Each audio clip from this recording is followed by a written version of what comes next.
बहुअंकीय घटाव के सवाल।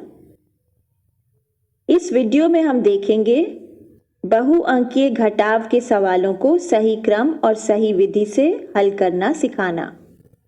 हजार के स्थान तक संख्याओं का हासिल या उधार के साथ घटाव करना सिखाना और संख्याओं के विस्तारित रूप में घटाव करने की सही विधि सिखाना। चलिए अब इसे विस्तार में समझते हैं। अब हम बहुअंकीय घटाव करना सीखेंगे। बहुअंकीय घटाव कुछ बहुअंकीय जोड़ के जैसा ही होता है, पर दोनों में अंतर भी है। सबसे बड़ा अंतर ये है कि घटाव में संख्याओं के क्रम का ध्यान रखना पड़ता है, जो जोड़ में जरूरी नहीं होता। आप जोड़ में संख्याओं का जो भी क्रम रखें, उत्तर हमेशा एक ही आता है। उदाहरण के लिए, जोड़ में 32 जमा 14 बराबर 46 होता है। 14 जमा 32 भी 46 ही होता है। परंतु घटाव में ऐसा नहीं होता। घटाव में बड़ी संख्या को ही ऊपर लिखा जाता है, क्योंकि छोटी संख्या में से बड़ी संख्या नहीं निकाल सकते। तो आइए हम संख्याओं का घटाव करना सीखते हैं। उदाहरण के लिए 758 में से 234 को घटाते हैं। सबसे पहले हम इन संख्याओं को एक के नीचे एक लगाते हैं, जिस प्रकार से हमने जोड़ में किया था ना। बस यहाँ पर संख्याओं के क्रम पर ध्यान रखना है। बड़ी संख्या में से ही छोटी संख्या को घटाया जा सकता है, इसलिए बड़ी संख्या ऊपर लिखी जाएगी और छोटी संख्या नीचे।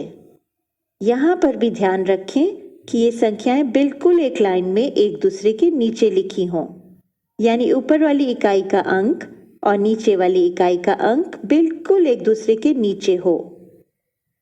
अगर आपने इकाई वाले स्थान की संख्या सही ढंग से लगा दी, तो बाकी सारी संख्याएं अपने आप सही स्थान पर लग जाएंगी। संख्याओं को स्थानीय मान के अनुसार लगाने के पश्चात हम नीचे वाली संख्या के बाद एक रेखा खींचेंगे। यह हमारी उत्तर रेखा है, जिसके नीचे उत्तर लिखा जाएगा। इसके बाद हम बाईं तरफ घटाव का चिन्ह लगाएंगे, ताकि हमें याद रहे कि हम यहाँ पर घटाव कर रहे हैं। अब जोड़ की तरह यहाँ भी हम दाईं यानी इकाई की तरफ से घटाना शुरू करते हुए बाईं तरफ बढ़ेंगे। यहाँ पर इकाई के स्थान पर हमारे पास 8 और 4 हैं। 8 में से 4 घटाया तो मिला 4, तो हमने 4 को इकाई के स्थान पर लिख दिया। यह हमारा इकाई का उत्तर है और यह लाइन के बिल्कुल नीचे अपने स्थान पर लिखा जाएगा। अब हम बाएं हाथ की तरफ बढ़ेंगे, जो दहाई का स्थान है। यहाँ पर हमारे पास 5 और 3 है। 5 में से 3 घटाने से मिला 2, जो हो गया दहाई के स्थान का उत्तर। और अब हम सैकड़े के स्थान पर चलते हैं। सैकड़े में हमारे पास है 7 और 2। 7 में से 2 घटाया तो मिला 5। तो यह लीजिए, 758 में से 234 घटाने से मिला 524। चलिए एक और उदाहरण लेते हैं। 146 में से 28 को घटाओ। पिछले वाले प्रश्न की तरह यहाँ भी संख्याएं बिल्कुल एक लाइन में एक दूसरे के नीचे लगी होनी चाहिए। ऊपर वाली इकाई का अंक और नीचे वाली इकाई का अंक बिल्कुल एक दूसरे के नीचे होना चाहिए, ऐसे। हाँ, संख्याओं को स्थानीय मान के अनुसार लगाने के पश्चात नीचे वाली संख्या के बाद उत्तर रेखा खींचेंगे। इसके बाद हम बाईं तरफ घटाव का चिन्ह लगाएंगे। अब हम घटाव करने के लिए तैयार हैं। दाईं से बाईं ओर बढ़ते हुए यहाँ इकाई के स्थान पर हमारे पास 6 और 8 हैं। ओ मगर ये क्या, यहाँ पर तो छोटी संख्या ऊपर है और बड़ी संख्या नीचे। अब क्या करें? छोटी संख्या में से बड़ी संख्या तो घटा नहीं सकते ना। अच्छा, एक बात बताइए, जब आपके घर में कोई सामान खत्म हो जाता है तो आप क्या करते हैं? आप पड़ोसी से उधार मांगते हैं ना। तो हम यहाँ पर भी वही करेंगे। इस सवाल में इकाई का पड़ोसी है दहाई। दहाई से उधार मांगा तो इकाई में हमारे पास हो गया 16। अब आप सोचेंगे 16 कैसे बना? हमने दहाई से एक दहाई उधार मांगा था ना, तो 1 दहाई और 6 इकाई मिलकर बने 16। बस अब 16 में से 8 आसानी से घटा दिया। 16 में से 8 घटाया तो मिला 8 और यह हो गया हमारा इकाई के स्थान का उत्तर। अब बढ़ते हैं दहाई की ओर। दहाई में 4 में से 2 घटाना है। 1 मिनट रुकिए, 4 में से 1 तो उधार दे चुके हैं ना, तो हमारे पास बचा केवल 3। जी हाँ, अब 3 में से 2 को घटाया तो बच गया 1। यह हो गया हमारे दहाई के स्थान का उत्तर। अब हम सैकड़े की तरफ बढ़ते हैं। सैकड़े में हमारे पास केवल 1 है, दूसरा कोई अंक नहीं है, तो हम 1 को ज्यों का त्यों नीचे उतार देंगे या 1 में से 0 को घटाएंगे तो भी एक ही उत्तर मिलेगा। यह हमारा सैकड़े के स्थान का उत्तर है। यानी 146 में से जब हमने 28 को घटाया तो हमें उत्तर में मिला 118। अब चलिए हम और कठिन सवाल का उदाहरण लेते हैं। सवाल है 6007 में से 1999 को घटाओ। पिछले वाले प्रश्न की तरह यहाँ भी संख्याएं बिल्कुल एक लाइन में एक दूसरे के नीचे लगी होनी चाहिए। ऊपर वाली इकाई का अंक और नीचे वाली इकाई का अंक बिल्कुल एक दूसरे के नीचे होना चाहिए।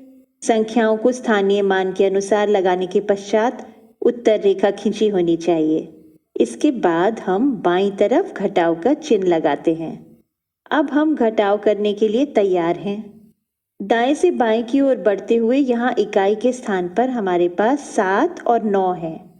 यहाँ पर भी छोटी संख्या ऊपर और बड़ी संख्या नीचे।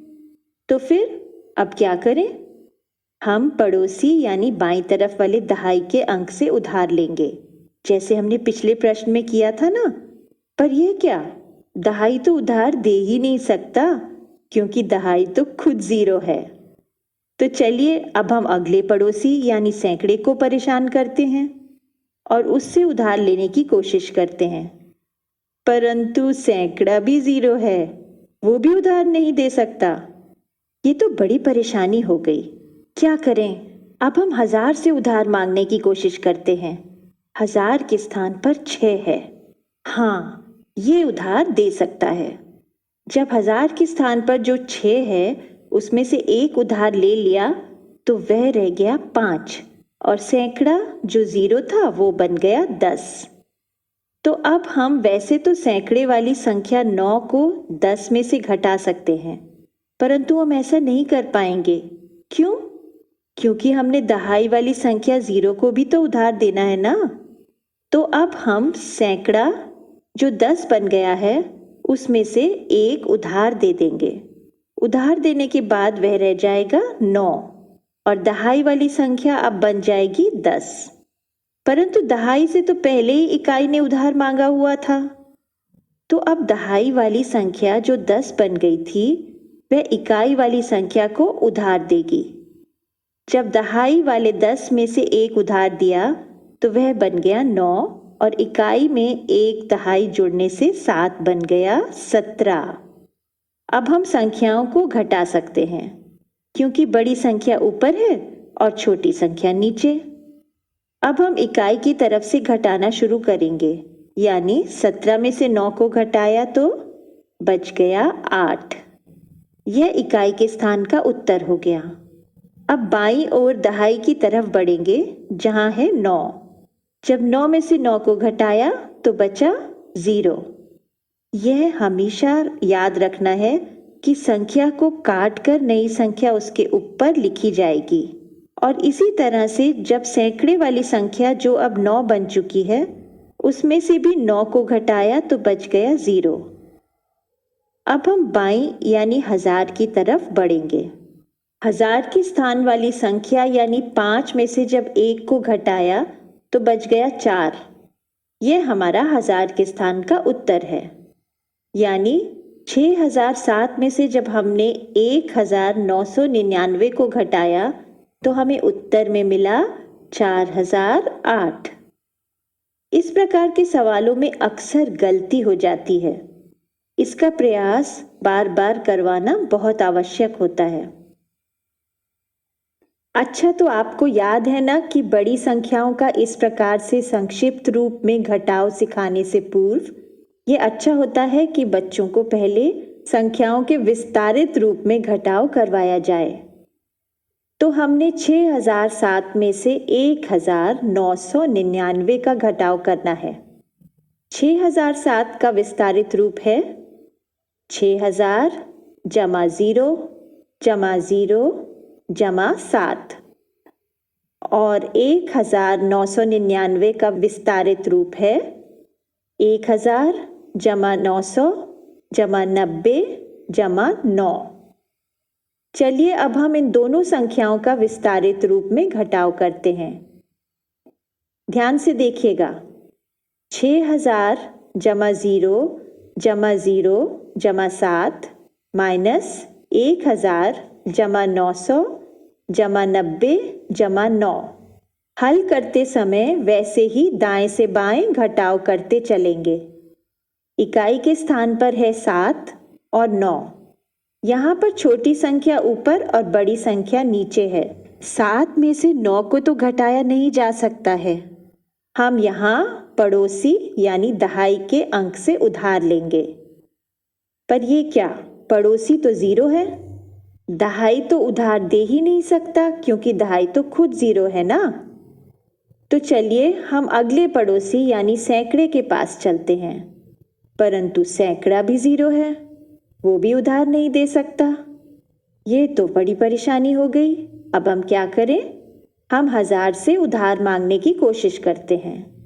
1000 के स्थान पर संख्या 6000 में से हमने 1000 उधार लिया, तो वह रह गया 5000 और सैकड़े वाली संख्या 0 वह बन गई 1000। वैसे तो हम सैकड़े वाली संख्या यानी 900 को 1000 में से घटा सकते हैं, परंतु दहाई वाली संख्या को भी तो उधार देना है ना। तो अब हम सैकड़े वाली संख्या जो 1000 बन गई थी उसमें से 100 उधार दहाई वाली संख्या 0 को दे देंगे। उधार देने के बाद सैकड़े वाली संख्या रह जाएगी 900 और दहाई वाली संख्या बन जाएगी 100। परंतु हमें इकाई को भी उधार देना है, तो दहाई में से 10 हम इकाई को उधार दे देंगे। दहाई बन जाएगा 90 और इकाई बन जाएगा 17। अब हम संख्याओं को आराम से घटा सकते हैं। इकाई की तरफ से घटाना शुरू किया तो 17 में से 9 घटाया, बच गया 8। इसी तरह से जो दहाई वाली संख्या 90 बन चुकी थी उसमें से 90 घटाने पर बचा 0। बाएं यानी सैकड़े के स्थान पर 900 में से 900 घटाने पर बचा 0 और 1000 के स्थान पर 5000 में से 1000 घटाया तो मिला 4000। तो लीजिए, घटाने पर हमें उत्तर मिल गया 4008। इस प्रकार से बच्चे जब बड़ी संख्याओं के घटाव को विस्तारित रूप में अभ्यास कर लेते हैं तो उन्हें संक्षिप्त रूप में घटाना आसान लगने लगता है।